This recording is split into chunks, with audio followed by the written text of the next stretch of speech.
नमस्कार, अजीजी 24 न्यूज में आपका स्वागत है और मैं हूं आपके साथ शिवानी। आइए हम आपको लेकर चलते हैं खबरों की ओर। दक्षिण पूर्व मध्य रेलवे की पहली ISO सर्टिफाइड ट्रेन बनी बिलासपुर नागपुर वंदे मातरम एक्सप्रेस रायपुर। भारतीय रेलवे की प्रगतिशील आधुनिक ट्रेन सेवा में एक और महत्वपूर्ण उपलब्धि जुड़ गई है। बिलासपुर नागपुर वंदे मातरम एक्सप्रेस को ISO 2015 प्रमाणन प्राप्त हुआ है, जो उच्चतम गुणवत्ता मानकों, उत्कृष्ट प्रबंधन प्रणाली, सुरक्षा, स्वच्छता और यात्री संतुष्टि का प्रमाण है। यह उपलब्धि न केवल इस ट्रेन की विश्वसनीयता को बढ़ाती है, बल्कि भारतीय रेलवे की नवाचार और सेवा सुधार की प्रतिबद्धता को भी दर्शाती है। ISO 9001/2015 एक वैश्विक मानक है, जिसे गुणवत्ता प्रबंधन प्रणाली के लिए लागू किया जाता है।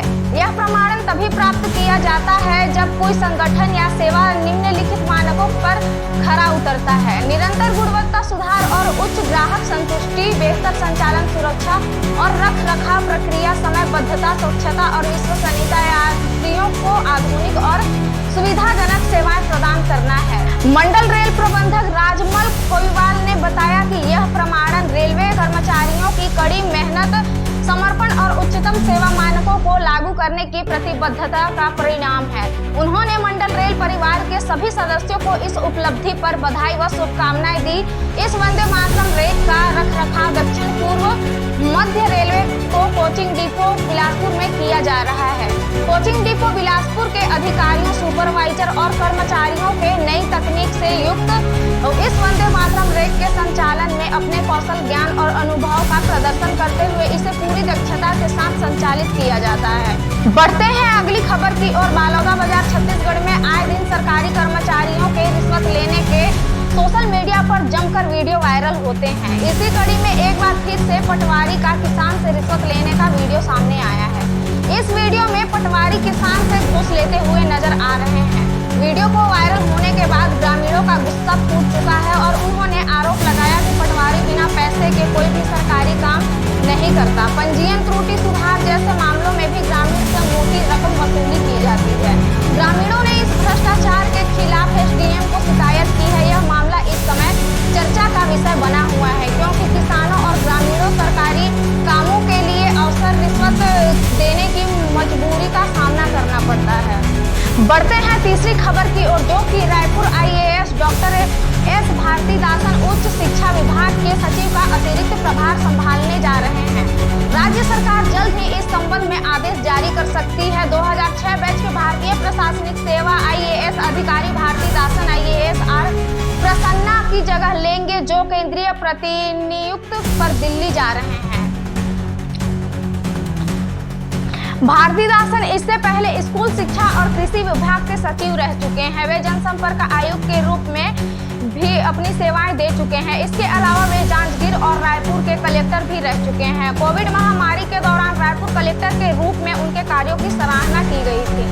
अधिकारी माने जाते हैं पूर्ववर्ती सरकार के मुख्यमंत्री के सचिव भी रह चुके हैं, लेकिन वर्तमान सरकार ने अब तक उनके पास कोई महत्वपूर्ण जिम्मेदारी नहीं थी। वहीं IAS R प्रसन्ना को केंद्रीय गृह मंत्रालय से संयुक्त सचिव के रूप में नियुक्त किया गया है। प्रशासनिक सेवा में आने के बाद पहली बार जब वे प्रतिनियुक्त पर जा रहे हैं, केंद्र सरकार में उन्हें 5 साल की पोस्टिंग मिली है। आगे बढ़ते हुए चलते हैं रायपुर की चौथी खबर की ओर, जो कि भिलाई पूर्व मुख्यमंत्री भूपेश बघेल के घर ED के बाद अब CBI का रेड पड़ा है। रायपुर स्थित सरकारी आवास और उनके भिलाई स्थित निजी आवास में सुबह अधिकारियों ने दबिश दी है। सूत्रों की माने तो महादेव सट्टा ऐप मामलों से संबंध उनके पूछताछ की जा रही है। पूर्व CM भूपेश बघेल समेत कई दिग्गज अधिकारियों के ठिकानों पर भी CBI ने दबिश दी है। बताया जा रहा है कि CBI कार्यवाही में भूपेश बघेल के कई सहयोगियों और करीबियों के घर भी चल रही है। इधर भिलाई के विधायक देवेंद्र यादव के घर भी CBI की टीम पहुंची हुई है। इसके अलावा कई IAS और IPS अधिकारियों के घर भी छापेमारी कार्यवाही चल रही है। पूर्व IAS अनिल टुटेजा, IPS अभिषेक पल्लव ने भिलाई निवास IPS आरिफ से पूर्व रायपुर IG और सीनियर IPS आनंद छाबड़ा के शांति नगर सरकारी आवास में CBI की टीम ने दबिश दी है।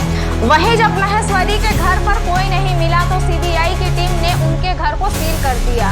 अब आते हैं पांचवी खबर की ओर बलरामपुर 26 मार्च 2025 संयुक्त जिला कार्यालय भवन के सभा कक्ष में कलेक्टर श्री राजेंद्र कटारा की अध्यक्षता एवं पुलिस अधीक्षक श्री बैंकर वैभव रमन लाल की उपस्थिति में मिशन वात्सल्य जिला बाल संरक्षण समिति, मिशन शक्ति, बेटी बचाओ बेटी पढ़ाओ, बाल विवाह में बाल कल्याण समिति, किशोर न्याय बोर्ड, चाइल्ड हेल्पलाइन आदि के संबंध में बैठक आयोजित किया। श्री राजेंद्र कटारा के द्वारा बाल कल्याण समिति लंबित प्रकरणों का तत्काल निराकरण हेतु निर्देशित किया गया।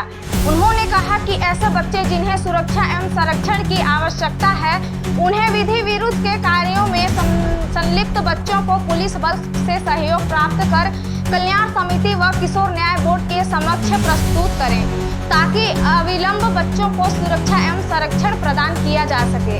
बैठक में जिला कार्यक्रम अधिकारी के द्वारा मिशन वात्सल्य जिला बाल संरक्षण समिति, मिशन शक्ति, बेटी बचाओ बेटी पढ़ाओ, बाल कल्याण समिति, किशोर न्याय बोर्ड, चाइल्ड हेल्पलाइन आदि के संबंध में विस्तृत जानकारी दी गई है। उन्होंने बताया कि बच्चों से संबंधित किसी भी प्रकार की समस्या होने पर 1098 टोल फ्री नंबर पर कॉल करके संपर्क कर सकते हैं।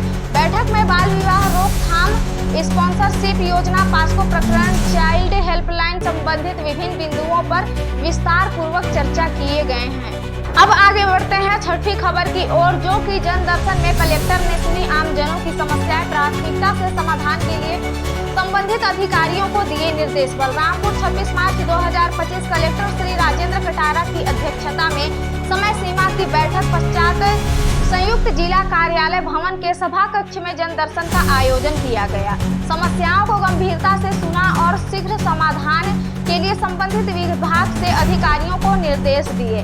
कलेक्टर ने कहा है कि प्राथमिकता है, उन्होंने संबंधित अधिकारियों को निर्देश दिए कि वे जन दर्शन में प्राप्त आवेदनों का त्वरित निराकरण करें। अब अगली 7वीं खबर आती है दावा आपत्ति की अंतिम तिथि 4 अप्रैल। बलरामपुर 26 मार्च 2025 प्रधानमंत्री आवास योजना ग्रामीण अंतर्गत जिले के पंचायतों में विकासखंड समन्वय के 2 पद, तकनीकी सहायक के 1 एवं जिला पंचायत हेतु लेखापाल के 1 पद में संविदा रिक्त पदों पर भर्ती हेतु इच्छुक अभ्यर्थियों के लिए आवेदन आमंत्रित किए गए हैं। प्राप्त आवेदनों का जिला स्तरीय चयन समिति द्वारा जांच के पश्चात पात्र है और अपात्र अभ्यर्थियों की प्रारंभिक सूची तैयार की गई है। प्रकाशित सूची के किसी आवेदक को दावा या आपत्ति है तो वे आवेदन 4 अप्रैल 2025 को शाम 5:30 बजे तक स्वयं या पंजीकृत डाक के माध्यम से मुख्य कार्यपालन अधिकारी जिला पंचायत बलरामपुर के नाम से प्रस्तुत कर सकते हैं। निर्धारित समयावधि के पश्चात प्राप्त दावा आपत्ति पर कोई विचार नहीं किया जाएगा। अधिक जानकारी के लिए मुख्य कार्यपालन अधिकारी जिला पंचायत के सूचना पटल एवं जिले की वेबसाइट का अवलोकन किया जा सकता है। इसी प्रकार नई ताजी खबरों के लिए जुड़े रहें हमारे साथ अजीजी 24 न्यूज पर। धन्यवाद।